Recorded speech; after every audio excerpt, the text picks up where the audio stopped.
Hi guys, welcome to revision time. आज है 13 मार्च 2024। आज के करंट अफेयर्स चलिए स्टार्ट करते हैं। अगर आप सभी को मेरी ये करंट अफेयर्स की वीडियो अच्छी लगे तो इसे लाइक कर दीजिएगा और साथ ही बेल आइकन प्रेस करके चैनल भी जरूर सब्सक्राइब कर लीजिए।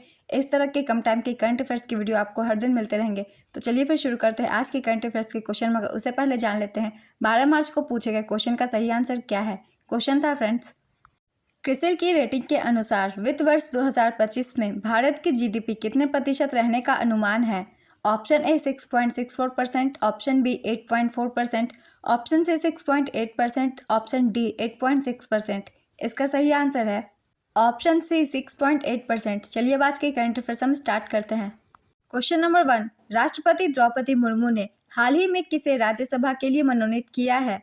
इसका आंसर है सुधा मूर्ति।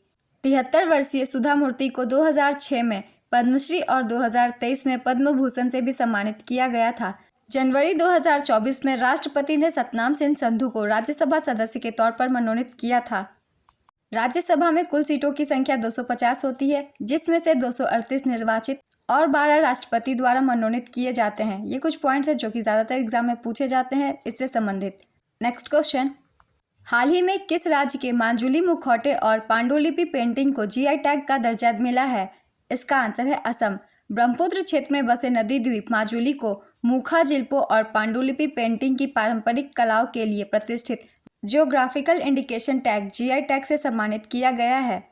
असम से याद रखेंगे अम्बुबाची का मेला, जो कि हर वर्ष कामाख्या मंदिर में आयोजित किया जाता है। नेक्स्ट क्वेश्चन, हाल ही में किस राज्य के वन विभाग ने 65,724 पौधों से हिंदी में भारत माता लिखकर गिनीज विश्व रिकॉर्ड बनाया।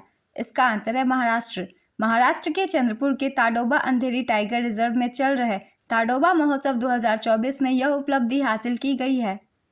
26 प्रजातियों के 65,724 पौधों का उपयोग करके हिंदी में भारत माता विश्व रिकॉर्ड बनाया है। नेक्स्ट क्वेश्चन, हाल ही में जन औषधि दिवस कब मनाया गया। इसका आंसर है 7 मार्च। भारत 2019 से प्रत्येक वर्ष 7 मार्च को जन औषधि दिवस मनाता है। यह दिवस जेनेरिक दवाओं के बारे में जागरूकता बढ़ाने और वे देश भर के लाखों लोगों के लिए कैसे लाभकारी हो सकती है, इसके लिए समर्पित है। भारत का औषधि उद्योग विश्व में मात्रा की दृष्टि से तीसरा बड़ा और मूल्य की दृष्टि से 13वां सबसे बड़ा उद्योग है। नेक्स्ट क्वेश्चन, हाल ही में आयोजित राष्ट्रीय युवा सांसद महोत्सव 2024 में प्रथम पुरस्कार किसने जीता। इसका आंसर है यतिन भास्कर दुग्गल। यतिन भास्कर दुग्गल ने राष्ट्रीय युवा सांसद महोत्सव 2024 में प्रथम पुरस्कार जीता।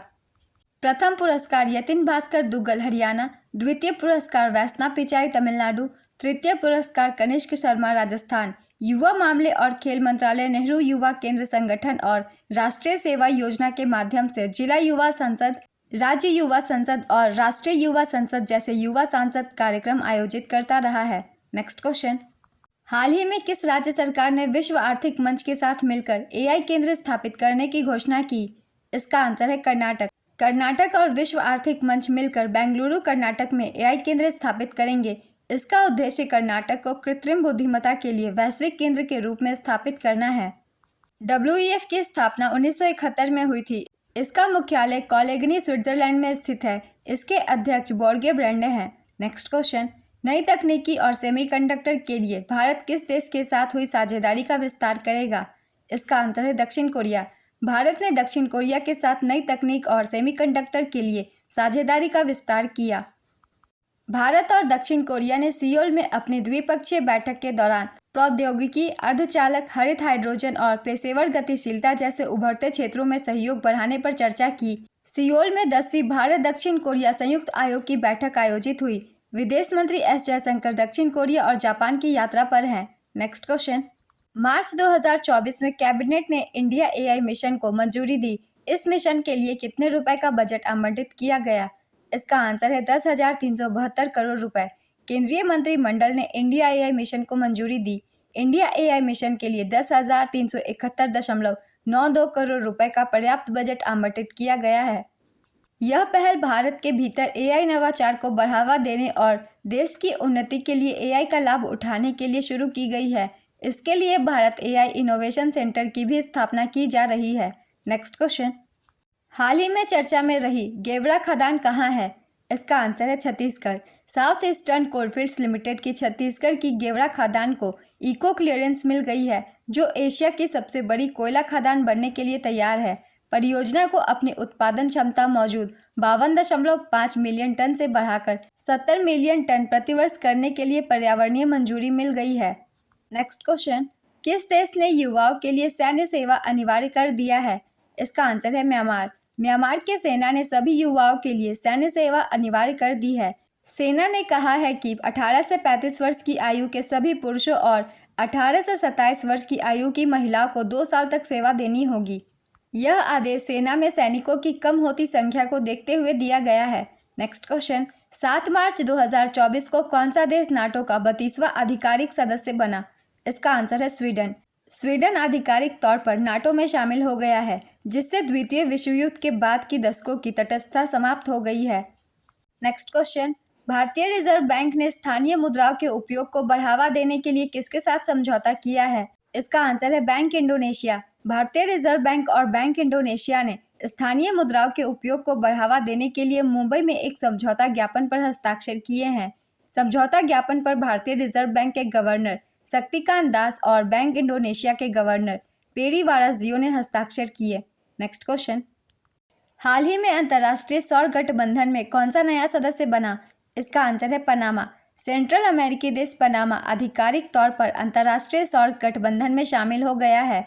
पनामा आईएसए का 97वां सदस्य देश बना है। आईएसए की स्थापना भारत और फ्रांस के संयुक्त प्रयास के रूप में की गई थी।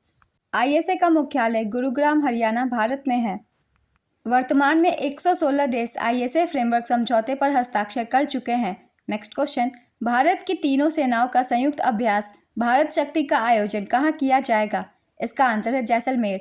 भारत की तीनों सेनाओं थल सेना, नौसेना और वायुसेना का संयुक्त अभ्यास भारत शक्ति का आयोजन राजस्थान के जैसलमेर में स्थित एशिया की सबसे बड़ी फील्ड फायरिंग रेंज में किया जाएगा। 12 मार्च को होने वाले भारत शक्ति अभ्यास में chief of defence staff general Anil Chauhan समेत तीनों सेनाओं के शीर्ष अधिकारी हिस्सा लेंगे। नेक्स्ट क्वेश्चन, भारतीय तटरक्षक बल ने किस देश के साथ सी डिफेंडर्स 2024 का आयोजन किया? इसका आंसर है यूएसए। भारतीय तटरक्षक बल ने द्विपक्षीय सहयोग को सशक्त बनाने के लिए अमेरिकी तटरक्षक बल के साथ संयुक्त अभ्यास सी डिफेंडर्स 2024 का आयोजन किया। यह संयुक्त अभ्यास 9 से 10 मार्च 2024 को पोर्ट ब्लेयर के तट पर संचालित किया जाएगा। आज के करंट अफेयर्स के क्वेश्चन कंप्लीट होते हैं। चलिए अब आज का क्वेश्चन देखते हैं क्या है। ताडोवा महोत्सव 2024 का आयोजन कहाँ किया गया? Option A Assam, option B Maharashtra, option C Chhattisgarh, option D Madhya Pradesh. अपना आंसर गेस कीजिए या फिर कमेंट बॉक्स में दीजिए। अगर आप सभी को मेरी ये कम समय की करंट अफेयर्स की वीडियो अच्छी लग रही हो तो इसे लाइक कर दीजिएगा और साथ ही चैनल को भी जरूर सब्सक्राइब कर लीजिए। ऐसी वीडियो आपको हमेशा मिलते रहेंगे। फिर मिलते हैं अगली वीडियो के साथ। आप सभी को थैंक यू।